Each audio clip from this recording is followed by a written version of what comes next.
नारायण नारायण श्रीमन नारायण नारायण नारायण श्रीमन नारायण नारायण नारायण नारायण नारायण नारायण राधे नारायण नारायण नारायण नारायण नारायण नारायण भुकाना नारायण नारायण नारायण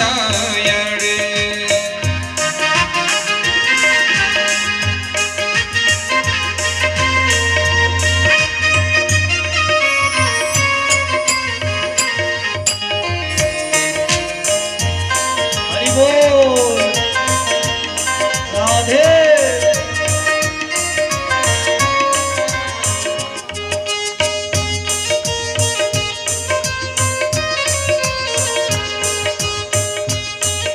माया ने जकड़ लिया है, माया ने जकड़ लिया। ये माया किसी को बख्शती नहीं है। ये माया कोई धन दुखी, कोई मन दुखी, कोई धन दिन रात उदास, आत्मदेव की स्थिति होने वाली है। बड़े भाव से उसके स्वरूप को धारण करिए। दोनों हाथ ताली बजाने के लिए है। भगवान ने सुंदर सुंदर दो हस्त दिए हैं।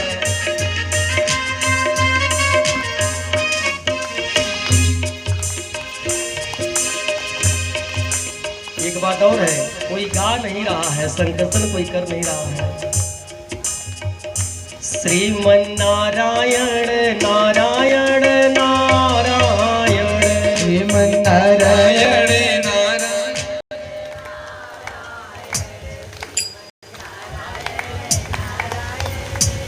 नारायण श्रीमन नारायण नारायण नारायण श्रीमन नारायण नारायण नारायण भजमन नारायण नारायण नारायण भजमन नारायण नारायण नारायण राम नारायण नारायण नारायण राम नारायण नारायण नारायण श्रीमन नारायण नारायण नारायण श्रीमन नारायण नारायण नारायण भोले नारायण नारायण नारायण भोले नारायण नारायण नारायण लक्ष्मी नारायण नारायण नारायण लक्ष्मी नारायण नारायण नारायण राधे नारायण नारायण नारायण भगवान नारायण नारायण नारायण कृष्ण कन्हैया लाल की जय हो। राघवेंद्र सरकार की जय जब जय और विजय दोनों पे यदि हमारा नियंत्रण तब होगा जब हम क्रोध पे संयम रखेंगे। इसलिए कोई भी अनुष्ठान करने से पहले हमें ब्रह्मचर्य का पालन करना होता है। ब्रह्मचर्य का मतलब ये नहीं कि हम विवाह नहीं किए तो ब्रह्मचारी हो गए, नहीं भैया। विवाह ना करने से ब्रह्मचर्य ग्रहण नहीं होता, विवाह करने से ब्रह्मचर्य नहीं टूटता। ब्रह्मचर्य क्या है? ब्रह्म अर्थात भगवान जो परमात्मा की तरह अपना आचरण बना ले वही ब्रह्मचर्य है। अर्थात झूठ नहीं बोलना, पाप नहीं करना, अधर्म नहीं करना, किसी दीन के हृदय को द्रवित ना करना। ये क्या है? ये ब्रह्मचर्य का पालन है। इसको करना चाहिए कि आपको धर्म करना है, सत्कर्म करना है। यह ब्रह्मचर्य के लक्षण है। कहते हैं हमारे शास्त्रों में बताया गया है। देखिए, जब ब्राह्मण अनुकूल हो जाए, हमने आपको निवेदन भी किया कि ब्राह्मण अनुकूल नहीं होना चाहिए, ब्राह्मण सदैव मृदुभाषी ना हो, मीठा बोलने वाला गुरु ना हो, मीठा बोलने वाला मित्र ना हो। ऐसे सज्जन की आवश्यकता नहीं है। आपके सत्य को जो आपके सन्मुख प्रदर्शन कर दे वही सतगुरु है। हमने गुरु का विश्लेषण भी किया। गुरुर् ब्रह्मा गुरुर् विष्णु गुरुर्देवो, जो तीन देवों का मिश्रण बन करके अपने शिष्य के जीवन का निर्माण करे वही सतगुरु है। ऐसे गुरु को ऐसा नहीं है कि पंडित जी आए पूजा किए कह रहे हैं महाराज दुर्बा है कि नहीं है, कहे नहीं महाराज दुर्बा नहीं है, क्या करे, कहे आप चिंता ना करो हम तो है ही है। अर्थात दूबा नहीं बन जाएंगे पंडित जी। दूबा का कोई क्रय तो लगता नहीं है, कोई दाम नहीं लगता है दूबा का, वो तो तोड़ करके लाना है। पूजा का अर्थ क्या होता है? पूजा का अर्थ होता है, तप का अर्थ होता है कि आप अपने आप को तपाओ, अपने धर्मों को तपाओ ताकि अधर्म जल करके सिर्फ धर्म ही बचे। यदि ऐसा करोगे तो उस अनुष्ठान का भी अर्थ अनुशासन होता है। एक यज्ञ के 5 कर्म होते हैं मुख्य, ये 5 कर्म कभी भूलना नहीं भैया। क्या? एक जप, पश्चात हवन, कहते हैं तर्पण मार्जन, एक ही कर्म है, यानी 3 हो गए, जप हवन तर्पण मार्जन 3 कहते हैं। उसके पश्चात कहते हैं ब्राह्मण भोजन और ब्राह्मण दक्षिणा। ये 5 कर्म हैं। 5 कर्मों में से एक भी कर्म का यदि लोप हुआ तो उस यज्ञ को पुण्य नहीं माना जाएगा, उस यज्ञ को पुण्य नहीं माना जाएगा। कहते हैं कि इसके पश्चात अब पुण्य कैसे नहीं माना जाएगा? कहते हैं कि कितना भी अर्थ दे दो, ब्राह्मण को जन्मेजय का श्राप है, ब्राह्मण कहीं संतोष नहीं हो सकता इस कलिकाल में।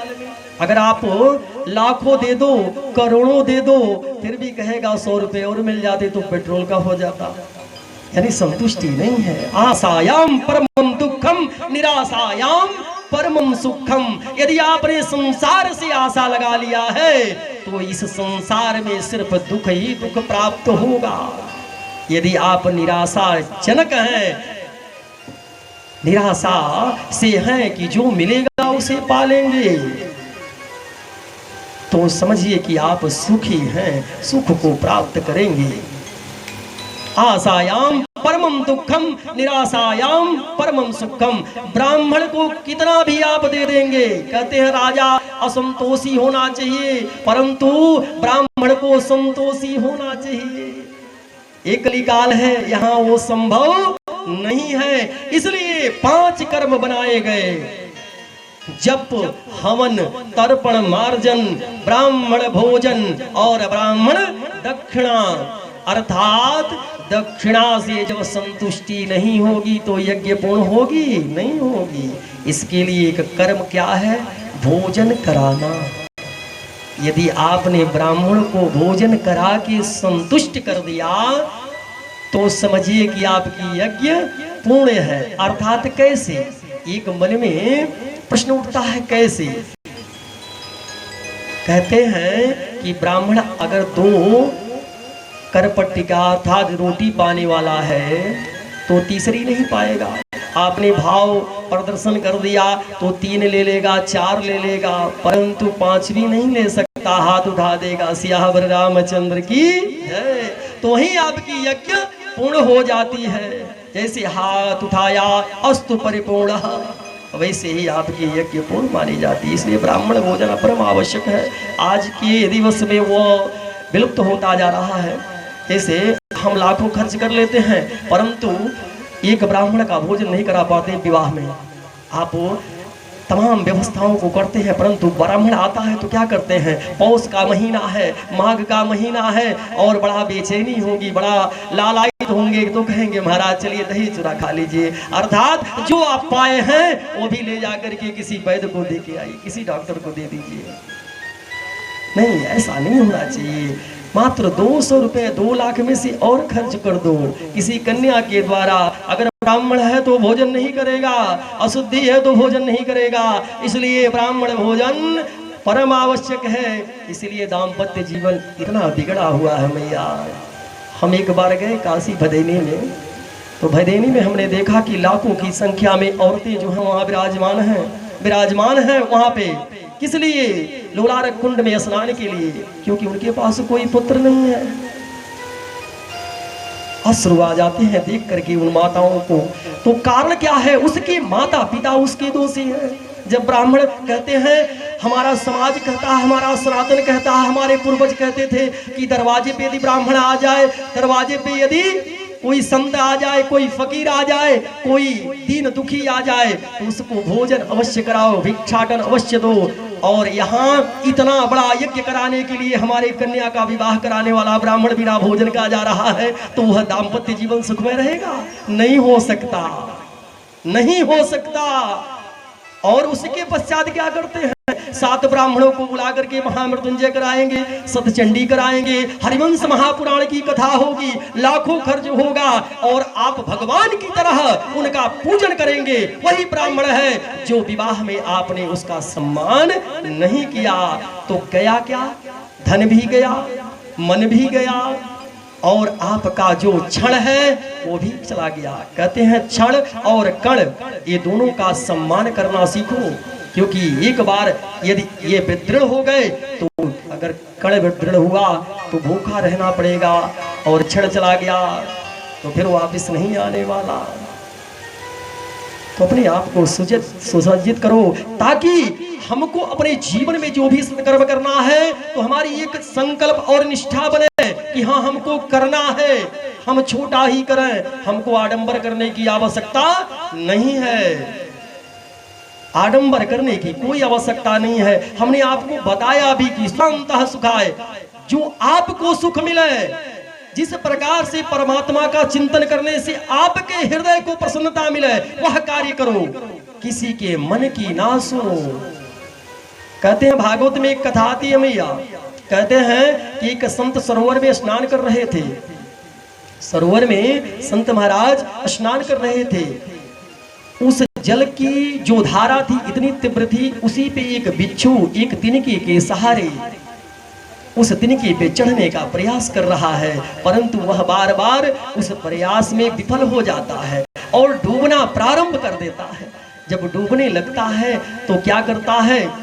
कहते हैं संत की दृष्टि पड़ती है, और संत ने अपने हाथों से उसे पकड़ लिया। और जब पकड़ लिया तो वह डंक मार देता है। बिच्छू का स्वभाव क्या है? डंक मारना। कहते हैं छोड़ देते हैं, फिर डूबने लगता है, फिर पुनः उठाते हैं, पुनः डंक मारता है। कई बार एक कर्म चलता है। वहीं एक सज्जन ने कहा, अरे महात्मा, आप जिसको बार बार बचाने का प्रयास कर रहे हैं, प्राणों की रक्षा करने का प्रयास कर रहे हैं, वह आपको डंक मार रहा है, इसलिए छोड़ दीजिए, डूब जाने दीजिए। संत ने मुस्कुराते हुए कहा कि मेरा स्वभाव और उसका स्वभाव विपरीत है। भिक्षु का कार्य क्या है? स्वभाव क्या है? डंक मारना। और मेरा स्वभाव क्या है? उसके प्राणों की रक्षा करना। तो किसी के प्राणों की रक्षा अर्थात किसी के स्वभाव के कारण अपने स्वभाव को परिवर्तन नहीं करना चाहिए। अगर एक व्यक्ति आपको अशब्द बोलता है तो दूसरा व्यक्ति क्या करता है? अगर दूसरा व्यक्ति भी अशब्द बोले तो दोनों में अंतर क्या रह जाएगा? दोनों समान। किसी भी झगड़े का, किसी भी कलह का सिर्फ एक ही उपाय है भैया, क्षमा मांग लो या क्षमा कर दो। यदि क्षमा आपने मांग लिया तो वह जो विवाद है वही ठहर जाएगा। यदि क्षमा कर दिया तो भी विवाद ठहर जाएगा। यदि आपने भी उसी प्रकार से अपने आप को समन्वय किया तो वो विवाद बढ़ करके कहाँ जाएगा? कोर्ट में जाएगा। जज भी आपका क्या करेगा? क्षमा याचना ही करवाएगा, सुलह ही करवाएगा। तो वहां तक जाने से अच्छा है कि हम प्रथम में ही अपना सुधार कर लें। कहते हैं मैया ने बार बार प्रयास किया, परंतु देवताओं की विनती से दोनों पुत्रों का प्रादुर्भाव होता है। कहते हैं मद का नाम है हिरणाक्ष और लोभ का नाम है हिरणाकश्यपु। हिरणाकश्यप नहीं, हिरणाकश्यपु उसका भागवत में नाम है हिरणाकश्यपु। हिरणाक्ष और हिरणाकश्यप नहीं है, हिरणाकश्यपु है। कहते हैं हिरणाक्ष मद का नाम होता है। जैसे ही मद उसकी अंतःकरण में विराजमान होता है, वैसे क्या करता है, स्वर्ग पे चढ़ाई कर देता है। गदा के प्रहार से इंद्रादि 10 दिक्पालों को वहां से दूर भगा देता है। इंद्र पे उसका अनुशासन हो जाता है। अभी भी उसको किसी प्रकार का भय नहीं है, तृप्ति नहीं है, संतोष नहीं है, मद ही मद है। कहते हैं कि पुनः आकर के वरुण को चुनौती देता है और कहता है कि आप हमसे युद्ध करो। कहते हैं महाराज हम असक्षम हैं, आपसे युद्ध नहीं कर सकते। कहता है कि कौन है जो हमसे युद्ध करेगा। कहते हैं आप अधर्म करो, भगवान आपसे युद्ध करने के लिए तत्पर बैठे हैं। कहते हैं पृथ्वी को ले जाकर के रसातल में डुबो देता है और हाहाकार मच जाता है। उस समय भगवान की सभी लोग विनती करते हैं, भगवान आते हैं, परंतु भगवान ऐसे नहीं आते। भगवान को मनाना पड़ता है। ये बड़े भाव से अयोध्या चलते हैं, भगवान की हर स्वरूप का कीर्तन करते हैं बड़े भाव से। सभी देवताओं को, सभी देवताओं को मेरा प्रणाम है। सभी देवताओं को मेरा प्रणाम है। सभी देवताओं को मेरा प्रणाम है। सभी देवताओं को मेरा प्रणाम है। मेरा प्रणाम है जी, मेरा प्रणाम है। मेरा प्रणाम है जी, मेरा प्रणाम है। सभी देवताओं को मेरा प्रणाम है। सभी देवताओं को मेरा प्रणाम है।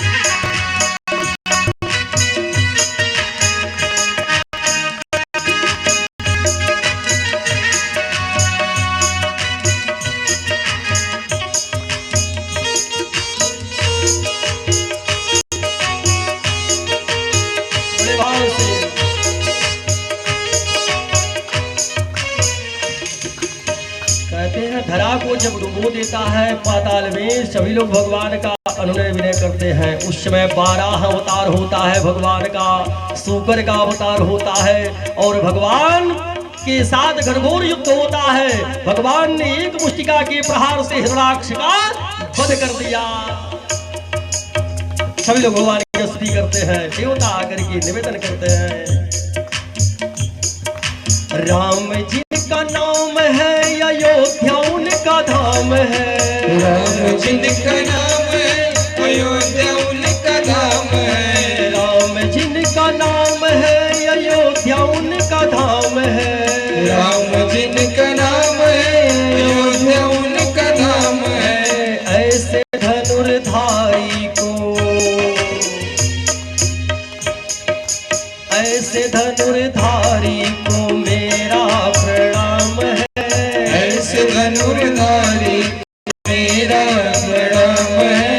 ऐसे धनुर्धारी को मेरा प्रणाम है। ऐसे धनुर्धारी को मेरा प्रणाम है।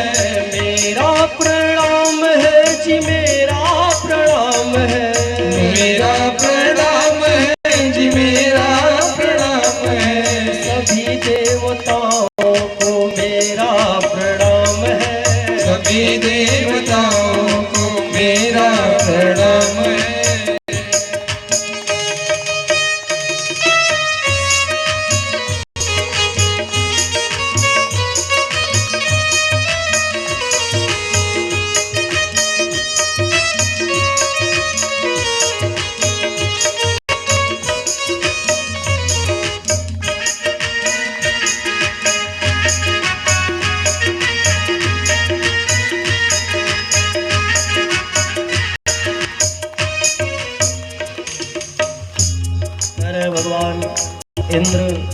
इत्यादि 10 दिक्पालों के साथ निवेदन करते हैं। भगवान के नाना प्रकार की जो अवतार हैं उनका चिंतन करते हैं। भगवान का सभी लोग आभार व्यक्त करते हैं, क्योंकि मद का नाश परमात्मा के द्वारा ही हो सकता है, और मद ही भगवान का भोजन है, क्रोध ही भगवान का भोजन है। श्याम जिनका नाम है, मथुरा उनका धाम है। श्याम जिनका नाम है, मथुरा उनका धाम है। भैया इस समय मथुरा में नहीं है भगवान, कहाँ है? श्याम जिनका नाम है, यहाँ उनका धाम है। श्याम जिनका नाम है, यहाँ उनका धाम है। श्याम जिनका नाम है, यहाँ उनका धाम है। श्याम जिनका नाम है, यहाँ उनका धाम है। ऐसे चक्रधारी को,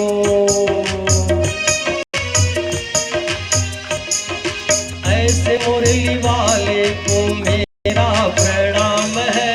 ऐसे मुरली वाले को मेरा प्रणाम है। ऐसे मुरली वाले को मेरा प्रणाम है। ऐसे मुरली वाले को मेरा प्रणाम है। मेरा प्रणाम है जी, मेरा प्रणाम है। मेरा प्रणाम है जी, मेरा प्रणाम है। सभी देवताओं को मेरा प्रणाम है। सभी देवताओं को मेरा प्रणाम है।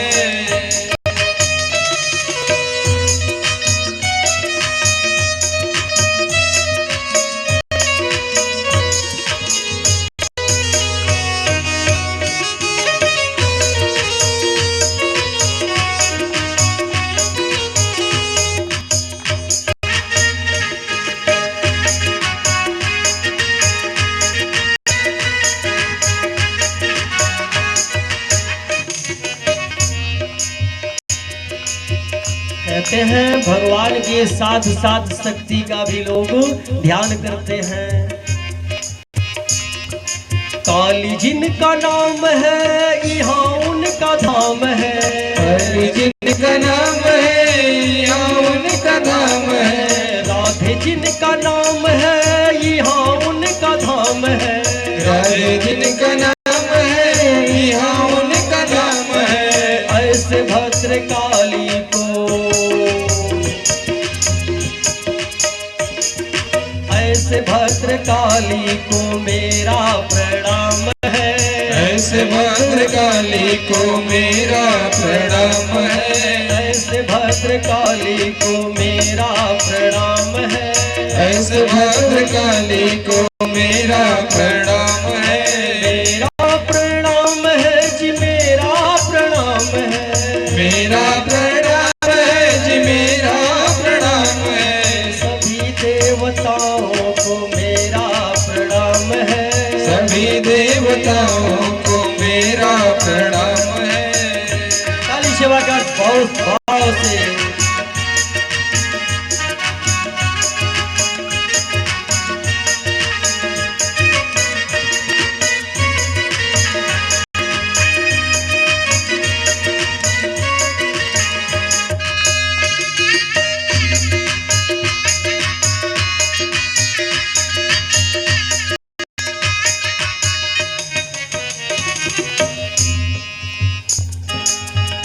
कहते हैं दक्ष प्रजापति ने यज्ञ किया, भगवान भोलेनाथ को स्थान नहीं दिया, इसलिए भगवान भोलेनाथ को स्मरण करना परम आवश्यक है। भोले जिनका नाम है, कैलाश उनका धाम है। भोले जिनका नाम है, कैलाश उनका धाम है। भोले जिनका नाम है, कैलाश उनका धाम है। भोले जिनका नाम है, कैलाश उनका धाम है। ऐसे डमरू वाले को, ऐसे डमरू वाले को मेरा प्रणाम है। ऐसे डमरू वाले को मेरा प्रणाम है। ऐसे डमरू वाले को मेरा प्रणाम है। ऐसे डमरू वाले को मेरा प्रणाम है। मेरा प्रणाम है जी, मेरा प्रणाम है। मेरा प्रणाम है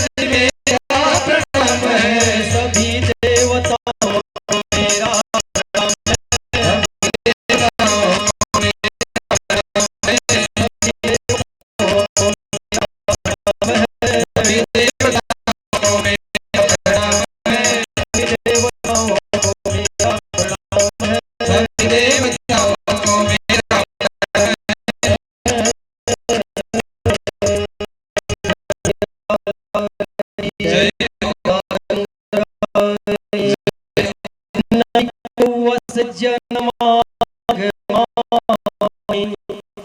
प्रभुता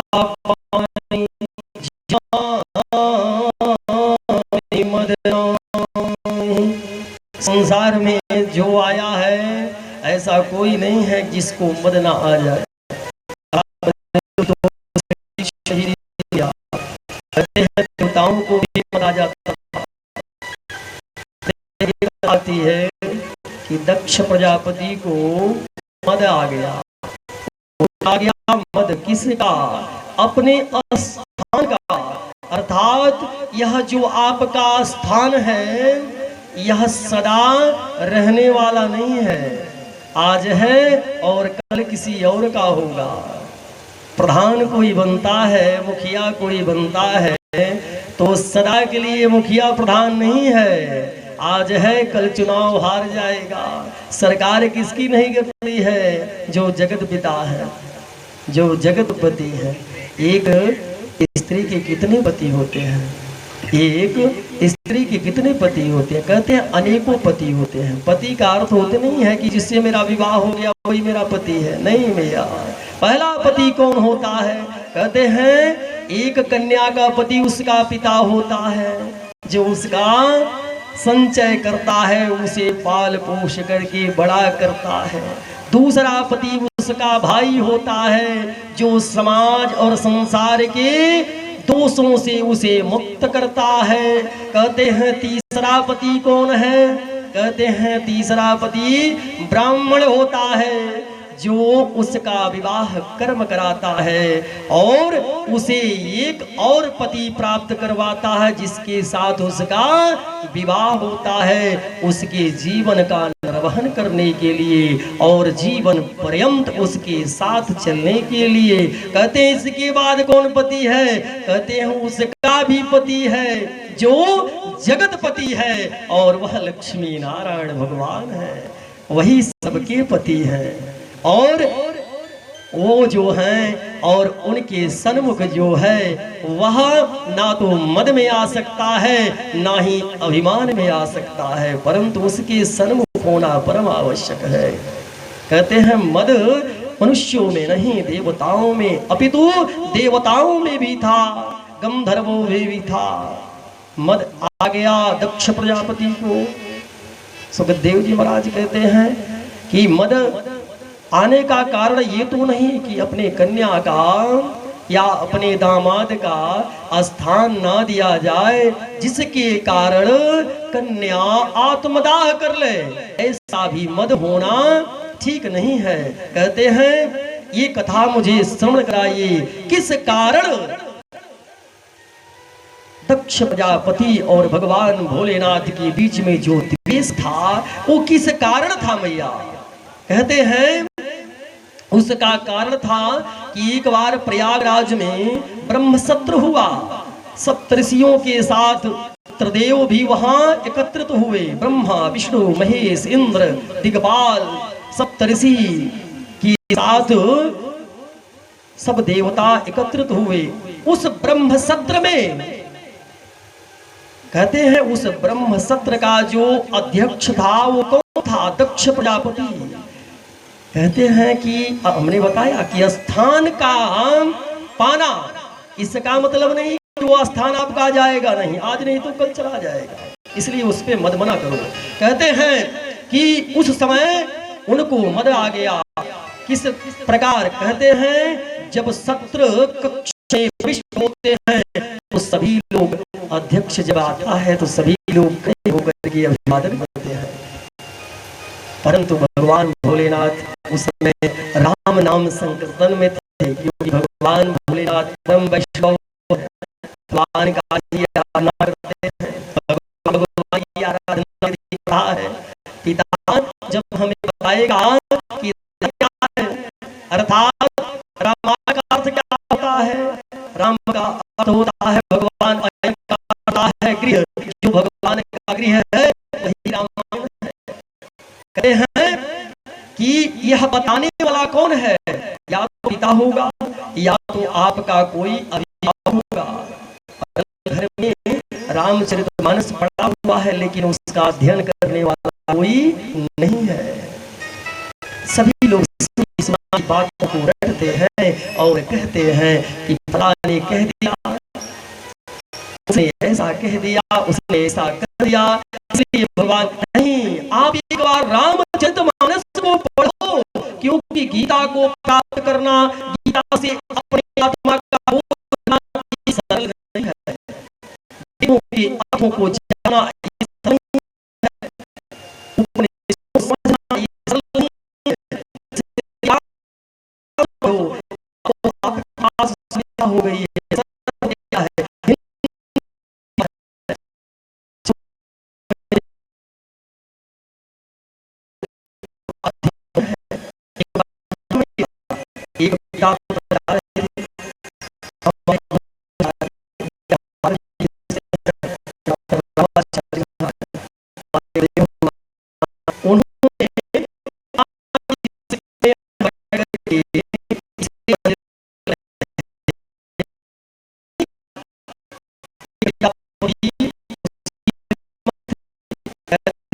क्या है एक उस समय पिता ने पुत्र से कहा कि गुरुजी हैं, ये अंतरराष्ट्रीय प्रवक्ता है, इनका अभिवादन करो, प्रणाम करो।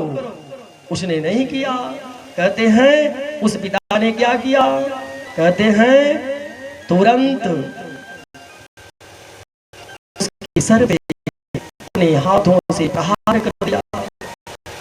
कहते हैं जब एक झापड़ उसको उन्होंने मारा तो विचलित हो गया, मूर्छित हो गया।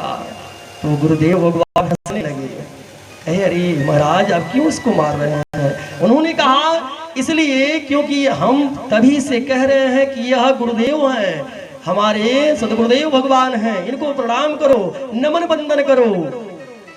गुरुदेव मुस्कुराए एक बार पुनः। उन्होंने कहा पिता तो अभिवादन कर नहीं रहा और पुत्र से अपेक्षा कर रहा है। पुत्र से क्या कर रहा है? अपेक्षा कर रहा है। तो जब तक हम नहीं सिखाएंगे, हमारी इच्छा है, हमारी निष्ठा है कि हमारा पुत्र सुबह 5 बजे उठ जाए, 4 बजे उठ जाए, विद्यालय चला जाए। हमारा पुत्र कहाँ चला जाए? विद्यालय पढ़ ले। सबकी कामना होती, हर पिता की होती, हर माता की होती है, परंतु पिता क्या कर रहा है? कामना उसकी 5 बजे की है, 4 बजे की है, पुत्र उठ जाए, परंतु 8 बजे अपने ही सो करके उठ रहा है। कामना क्या है? पुत्र उठ जाए। ऐसा करने से पुत्र, आपको 4 बजे उठाना है यदि पुत्र को, तो आपको 3 बजे उठना पड़ेगा। 5 बजे उठाना है तो 4 बजे उठना पड़ेगा। अब पुत्र आकर के पिता को जगा रहा है, इससे घनघोर कलयुग और क्या हो सकता है मैया? इससे घनघोर कुछ हो सकता है। मनुष्यों में नहीं, देवताओं में भी था। दक्ष प्रजापति जब सत्र में प्रविष्ट होते हैं, सभी देवताओं ने खड़े होकर के अभिवादन किया।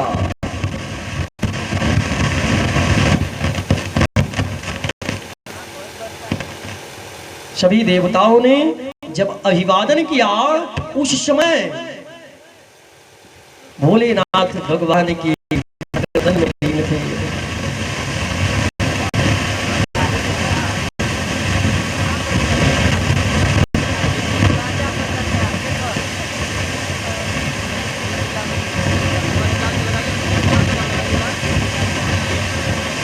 कृष्ण कन्हैया लाल की जय हो, राघवेंद्र सरकार की जय। धन्य परमात्मा।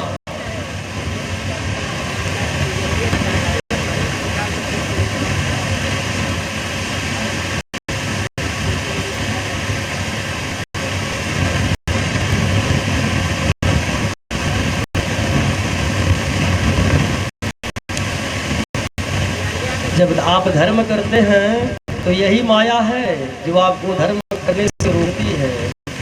ये माया है, लालसा है। कारण है सभी लोगों ने अभिवादन किया किनका? दक्ष प्रजापति का, परंतु भगवान भोलेनाथ उस समय भगवान के संकीर्तन में लीन थे, भगवान की आराधना में लीन थे। कहते हैं उस समय भगवान के अभिवादन को न पा करके, भोलेनाथ के अभिवादन को न पा करके दक्ष प्रजापति मद में आकर के उन्होंने कहा, अपमान करना प्रारंभ।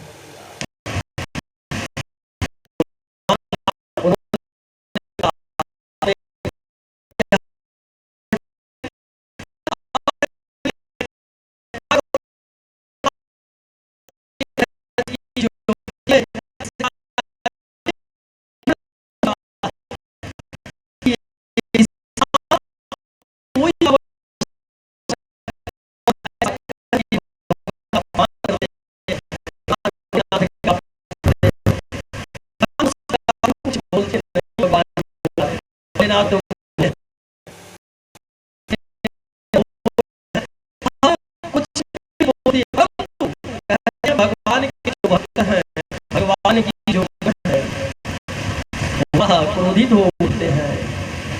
नंदीश्वर भगवान उठकर खड़े होते हैं और कहते हैं, आपने हमारे आराध्य का अपमान किया है, आपने हमारे आराध्य का अपमान कर दिया, इसलिए मैं आपको शाप देता हूँ कि जिस मुख से आपने हमारे भोलेनाथ का अपमान किया है वह मुख